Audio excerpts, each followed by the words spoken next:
శ్రీమద్భగవద్గీత 13వ అధ్యాయము క్షేత్రజ్ఞ విభాగయోగం. శ్రీ భగవానువాచ ఇదం శరీరం కౌంతేయ క్షేత్రమిత్యభిధీయతే ఏతద్యో వేత్తి తం ప్రాహు క్షేత్రజ్ఞ ఇతి తద్విద.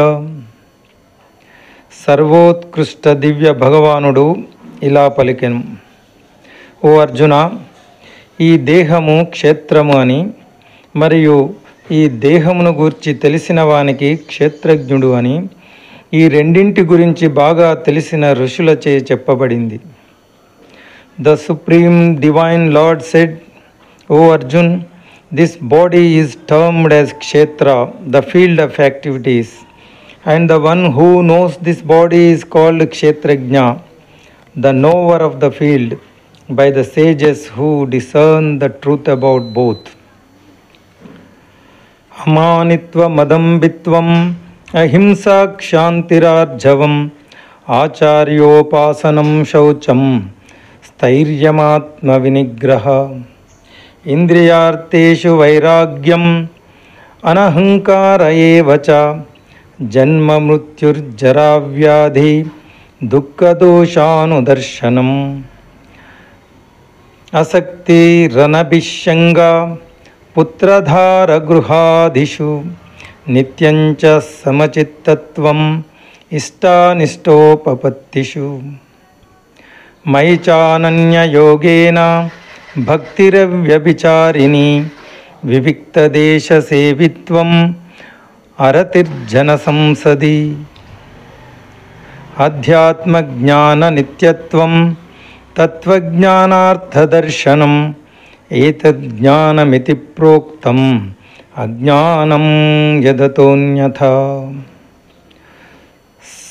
నమ్రత, దంభము లేకుండా ఉండుట, అహింస, క్షమాగుణము, సరళత, గురుసేవ, శరీర మనస్సుల పరిశుద్ధత, నిశ్చల బుద్ధి, ఆత్మ నిగ్రహము, ఇంద్రియ భోగ వస్తు విషయములపై అనాసక్తి, అహంకారము లేకుండుట, జన్మ మృత్యు జరా వ్యాధుల దురవస్థను గుర్తు చేసుకోవడం, మమకార రాహిత్యం, భార్య, పిల్లలు, ఇల్లు వంటి వాటిని అంటుకొని లేకుండా ఉండడం, జీవితంలో అనుకూల లేదా ప్రతికూల పరిస్థితులలో సమత్వ బుద్ధితో ఉండుట, నా పట్ల నిశ్చలమైన మరియు అనన్య భక్తి కలిగి ఉండుట, ఏకాంత ప్రదేశాలలో ఉండడానికి ఇష్టపడుట మరియు ప్రాపంచిక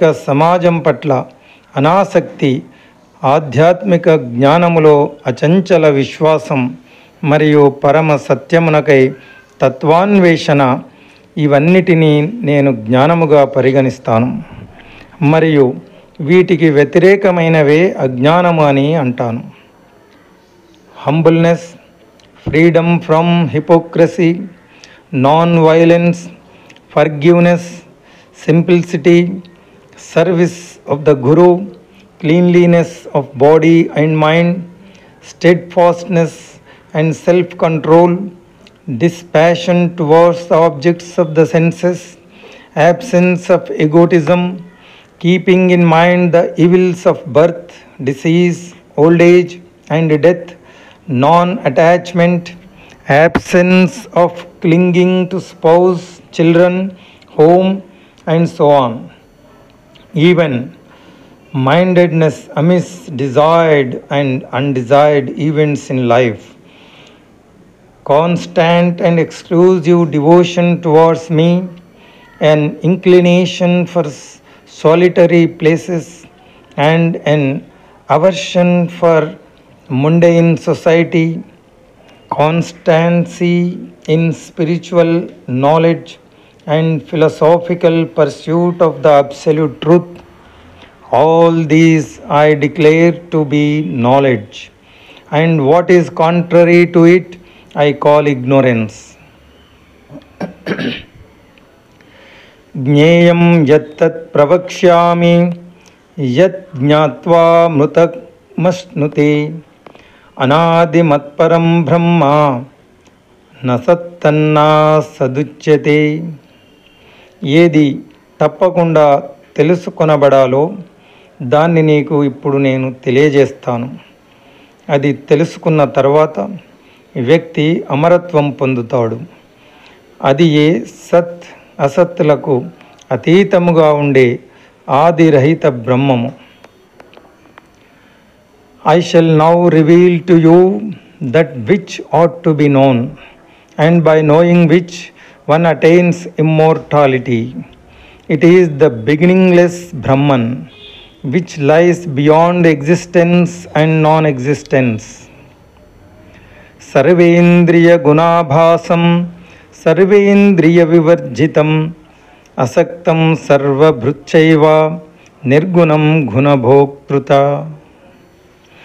ఇంద్రియ వస్తు విషయములను అన్నింటినీ ఆయన గ్రహించగలిగిన ఆయన ఇంద్రియ రహితుడు. ఆయనకు దేని పట్ల కూడా మమకార అనుబంధము లేదు. అయినా ఆయనే అన్నింటినీ సంరక్షించి పోషించేవాడు. ఆయన నిర్గుణుడు. అయినా ప్రకృతి త్రిగుణములకు భోక్త ఆయనే. Though he perceives all sense objects, yet he is devoid of the senses. He is unattached to everything, and yet he is the sustainer of all. Although he is without attributes, yet he is the enjoyer of the three modes of material nature. Bahirantaccha bhutanam acharancharamevacha సూక్ష్మత్వాత్ తదవిజ్ఞేయం దూరస్థం చాంతికే చ తత్. ఆయన సమస్త చరాచర భూతముల బయట మరియు లోపల కూడా స్థితమై ఉన్నాడు. ఆయన సూక్ష్మమైనవాడు కాబట్టి ఆయనను మనం అర్థం చేసుకోలేము. చాలా దూరంగా ఉన్నాడు కానీ చాలా దగ్గరగా కూడా ఉన్నాడు. He exists outside and inside all living beings, those that are moving and not moving. He is subtle and hence he is incomprehensible. He is very far but he is also very near. Havibhaktancha bhuteshu vibhaktamiv cha sthitam bhuta bhartru cha tadjeyam గ్రసిష్ణు ప్రభవిష్ణు చ. ఆయన విభజించుటకు వీలు లేనివాడు. అయినా సర్వ ప్రాణులలో వేరువేరుగా కనిపిస్తూ ఉంటాడు. ఆ పరమేశ్వరుడే సమస్త భూతములకు సంరక్షకుడు, పోషకుడు, లయకారకుడు మరియు సృష్టికర్త అని తెలుసుకొనుము. He is indivisible, yet he appears to be divided amongst living beings. Know the supreme entity to be the sustainer, annihilator and creator of all beings. Jyotishamapi tajnoti stamasa paramuchyate jnanam jneyam jnanagamyam హృది సర్వస్య విస్థితం. అన్ని ప్రకాశవంతమైన వాటిల్లో ప్రకాశానికి మూలము ఆయనే, మరియు ఆయన అజ్ఞానపు చీకటికి పరమ అతీతుడు. జ్ఞానము ఆయనే, జ్ఞాన విషయము ఆయనే, మరియు జ్ఞాన లక్ష్యము ఆయనే. ఆయన సమస్త ప్రాణుల హృదయములలో స్థితుడై ఉంటాడు. He is the source of light in all luminaries and is entirely beyond the darkness of ignorance. He is knowledge, the object of knowledge and the goal of knowledge. He dwells within the hearts of all living beings. Karyakarana kartrutve hetu prakrutiruchyate purusha sukha dukkhanam భోక్తృత్వే హేతురుచ్యతే. సృష్టి యందు కార్యమునకు కారణమునకు భౌతిక శక్తియే హేతువని, సుఖ దుఃఖములను అనుభూతి చెందుటలో జీవాత్మయే బాధ్యుడు అని చెప్పబడింది. In the matter of creation, The material energy is responsible for cause and effect in the matter of experiencing happiness and distress. The individual soul is declared responsible. Ya evam vetti purusham prakrutim cha gunai saha sarvatha vartamanopi nasabhuyo bijayate. పరమాత్మ, జీవాత్మ భౌతిక ప్రకృతి మరియు ప్రకృతి త్రిగుణముల మధ్య సహచర్యముల గురించి యథార్థమును అర్థం చేసుకున్నవారు మళ్ళీ ఇక్కడ పుట్టరు. వారి ప్రస్తుత పరిస్థితి ఎలా ఉన్నా వారు విముక్తి చేయబడతారు. Those who understand the truth about Supreme Soul, the individual soul, material nature and interaction of the three modes of nature will not take birth here again.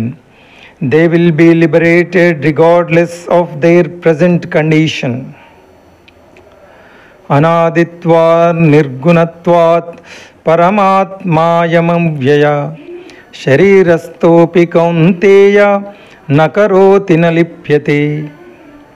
O Kunti తనయుడా, పరమాత్మ నాశనము లేనిది, అనాది అయినది, భౌతిక లక్షణములు ఏవీ లేనిది. దేహములోనే స్థితమై ఉన్నా అది ఏమీ చేయదు మరియు భౌతిక శక్తిచే ఏమాత్రం కలంకితము కాదు. The Supreme Soul is imperishable, without beginning and devoid of any material qualities. O son of Kunti, although situated within the body, it neither acts nor is it tainted by material energy. Kshetra kshetrajnayorevam antaram jnana chakshusha bhuta prakriti mokshancha ye vidhuryanti te param. జ్ఞాన చక్షులచే ఈ క్షేత్రము మరియు క్షేత్రజ్ఞుడు ఒక్క భేదమును గ్రహించేవారు మరియు భౌతిక ప్రకృతి నుండి విముక్తి పొందే పద్ధతి తెలిసినవారు పరమపదమును చేరుకుంటారు. Those who perceive with the eyes of knowledge the difference between the body and the knower of the body and the process of release from material nature attain the supreme destination.